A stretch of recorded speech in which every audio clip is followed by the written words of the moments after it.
Uma coisa muito interessante e importante de ser dita é que a forma pela qual punimos quem comete um crime é por meio da pena de prisão. Ou seja, nós não matamos, nós não restringimos outros tipos de direitos, em regra, e temos a pena de prisão como a principal forma de punição pelo fato do cometimento de um crime.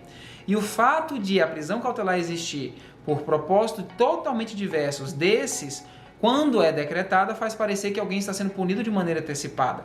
E isso, na verdade, é, embora algo coincidente, e somente coincidente. Ou seja, é natural que haja uma espécie de satisfação quando é decretada a prisão o mais imediato possível de alguém que está sendo investigado, pelo fato de nós termos já muito claro, dentro da nossa perspectiva social, que a forma como uma pessoa é punida é através da pena de prisão.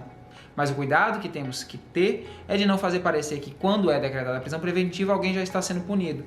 E aí cabe a reflexão sobre a forma como é tratado de fato, noticiado, comunicado, disseminado a prática e o cometimento e uma investigação de um crime. Uma coisa que é costumeiramente dita quando alguém é preso ou está sob uma investigação é quanto ao respeito dos direitos e garantias que cada sujeito nessas condições deve ter observados.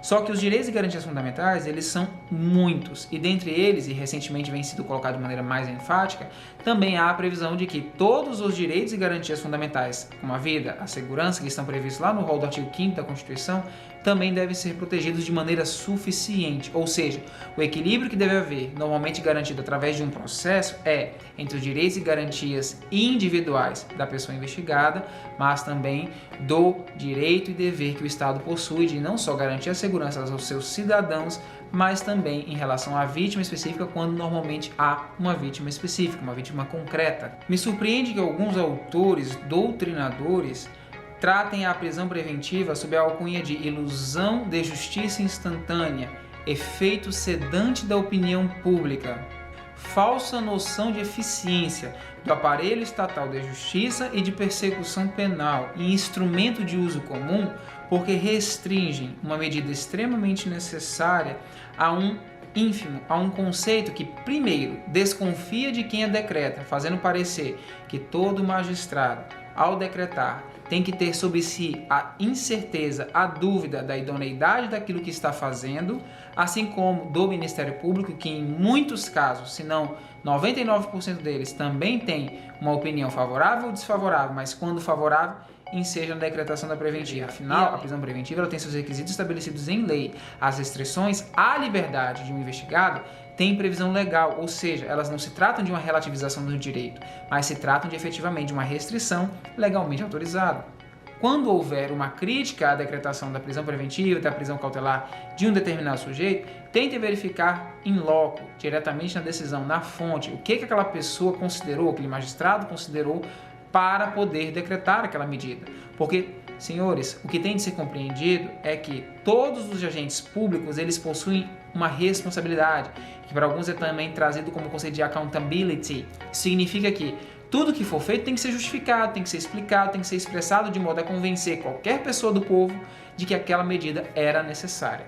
Na verdade, uma reflexão interessante a ser feita diz respeito a se as medidas tal como previstas na legislação atual, ou seja, a prisão cautelar tal como dispõe o sistema processual penal brasileiro, assegura outros interesses como interesses da sociedade, a garantia da efetividade do processo, que é o propósito de qualquer medida cautelar, resguarda a proteção suficiente a direitos e garantias fundamentais de outras pessoas que não somente o acusado. Isso tem de ser debatido, porque muitas vezes o que se vê é essa suspeita sobre quem decreta, quem está envolvido no processo que leva à decretação de uma prisão preventiva. E muitas vezes é colocado que a pressão de se sofrer uma investigação, de se sofrer uma ação penal, de estar sujeito a tudo isso, ela é por si só uma espécie de pena, e isso é um equívoco.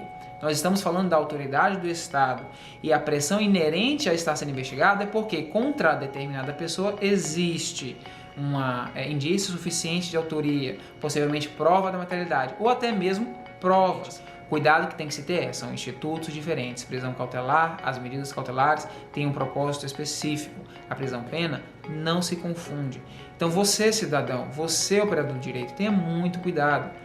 Uma coisa é fato, o Código de Processo Penal, quando ele fala da absolvição, ele não traz que a dúvida absolve, ele traz que a insuficiência de provas leva à absolvição, e isso é óbvio. Alguém, para ser condenado, precisa ter um juízo o mais próximo possível da certeza. Mas isso não significa que muitas vezes, quando faltam provas, aquela pessoa é necessariamente inocente. O fato de estar provado que alguém é inocente, isso também leva à absolvição. Portanto, para que fique definitivamente claro, condenar-se à decretação de uma prisão cautelar, especificamente a prisão preventiva, é colocar em xeque a idoneidade de uma série de autoridades do Estado que, por meio de análise dos elementos constantes de um processo, foram conduzidas a concluir que aquela medida era de fato pertinente. Além disso, é também colocar em xeque a credibilidade de um instituto extremamente necessário. E daí eu pergunto para aqueles que são contrários, qual é a melhor solução?